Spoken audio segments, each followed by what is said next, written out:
নমস্কার, আমি মিলন স্যার। পাল একাডেমি সেন্টারে তোমাদের সকলকে জানাই স্বাগত। আজকে আমি তোমাদের কাছে নিয়ে চলে এসেছি আরআরবি এনটিপিসি 2025-এর 17ই আগস্টের ফার্স্ট শিফটের যে প্রশ্নগুলি ছিল সেই প্রশ্নগুলি নিয়ে আজকের এই ক্লাসটিতে তোমাদের সাথে আমি সম্পূর্ণ বিস্তারিত আলোচনা করব। তাহলে চলো আর সময় নষ্ট করব না, আমরা সরাসরি দেখে নিই যে 17ই আগস্টের ফার্স্ট শিফটে অ্যাকচুয়ালি কোন ধরনের প্রশ্নগুলি ছিল। প্রথম প্রশ্ন খেয়াল করো, দেখো কি বলেছে, আজীবন বিভাগে কতজন কোচকে দ্রোণাচার্য পুরস্কার 2024 দেওয়া হয়েছে।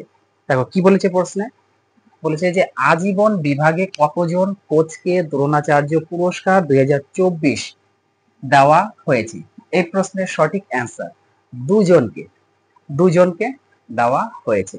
তারপরের প্রশ্ন, মৌলানা আবুল কালাম আজাদ ট্রফি 2024 কোন বিশ্ববিদ্যালয়কে দেওয়া হয়েছে।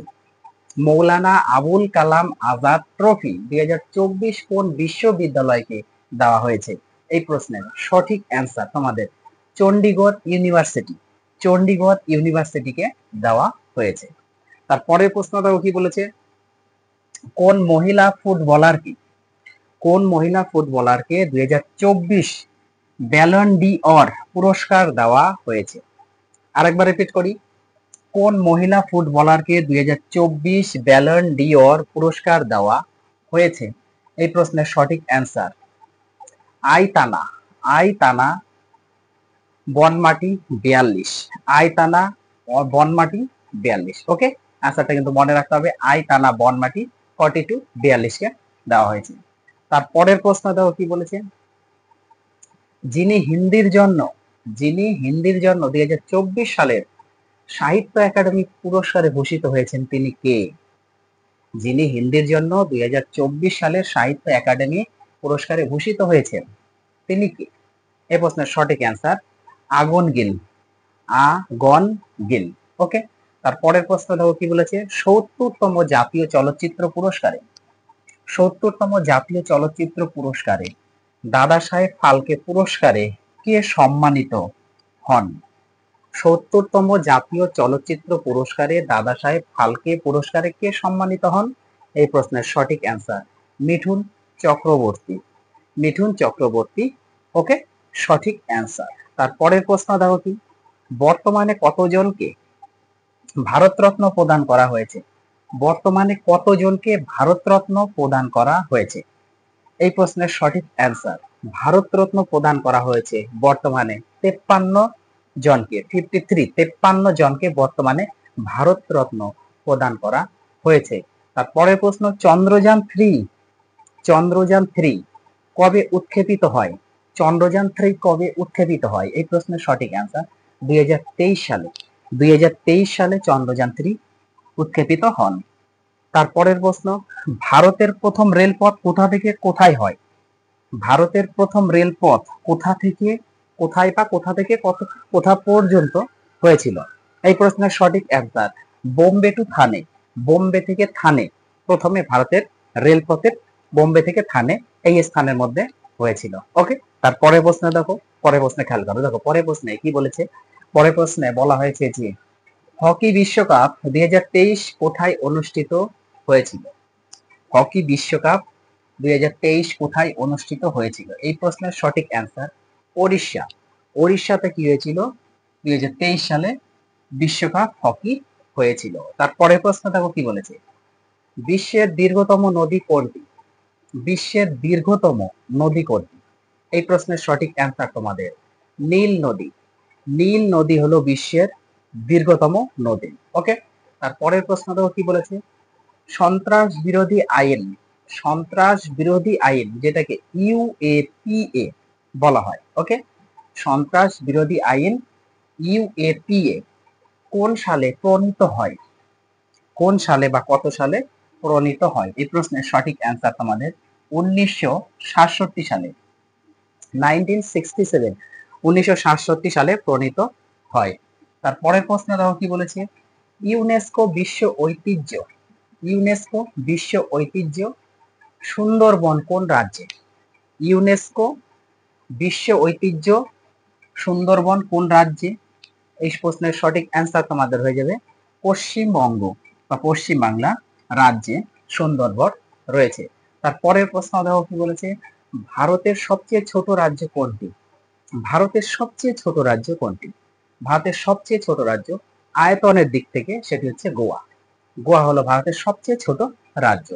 তার পরের প্রশ্নটাও কি বলেছে, ভারতীয় সংবিধানের মূল খসড়ায় মোট কতটি অনুচ্ছেদ ছিল?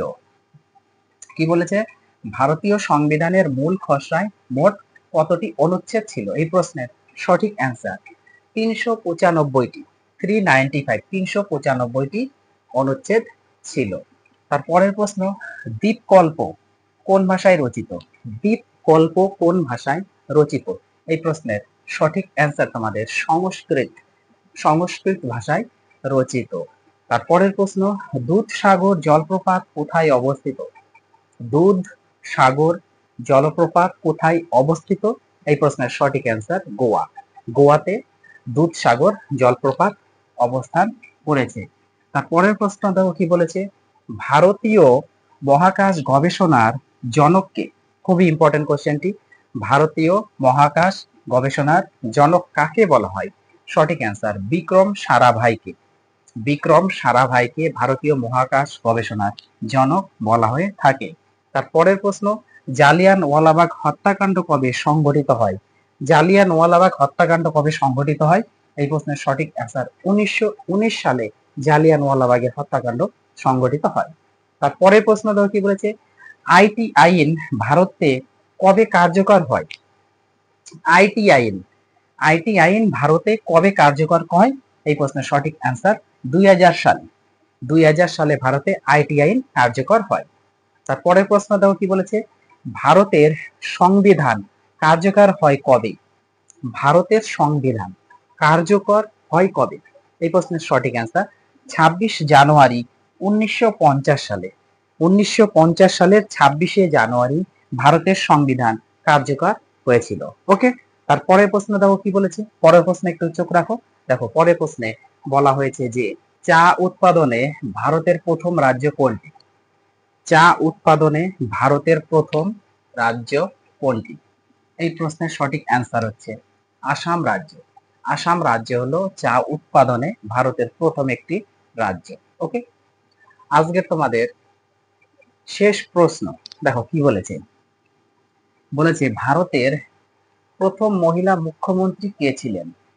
ভারতের প্রথম মহিলা মুখ্যমন্ত্রী কে ছিলেন? এই প্রশ্নের সঠিক অ্যান্সার সুচেতা কৃপালনী। সুচেতা কৃপালনী হলেন ভারতের প্রথম মহিলা মুখ্যমন্ত্রী, যিনি 1963 থেকে 1967 সাল পর্যন্ত 1963 থেকে 1967 সাল পর্যন্ত ইউপির অর্থাৎ উত্তরপ্রদেশের মুখ্যমন্ত্রী হিসাবে দায়িত্ব পালন করেন। কোথাকার? উত্তরপ্রদেশ বা ইউপির মুখ্যমন্ত্রী হিসাবে দায়িত্ব পালন করেন। কত থেকে কত? 1963 থেকে 1967 সাল পর্যন্ত। ওকে, তাহলে এই ছিল তোমাদের 17ই আগস্টের ফার্স্ট শিফটের প্রত্যেকটি প্রশ্ন আমি তোমাদের সাথে আলোচনা করলাম। তোমরা প্রশ্নগুলো একটু রিভাইজ দাও, আমি আবার আসবো পরবর্তী পার্ট নিয়ে। তাহলে আজকের মতো এখানে শেষ করছি।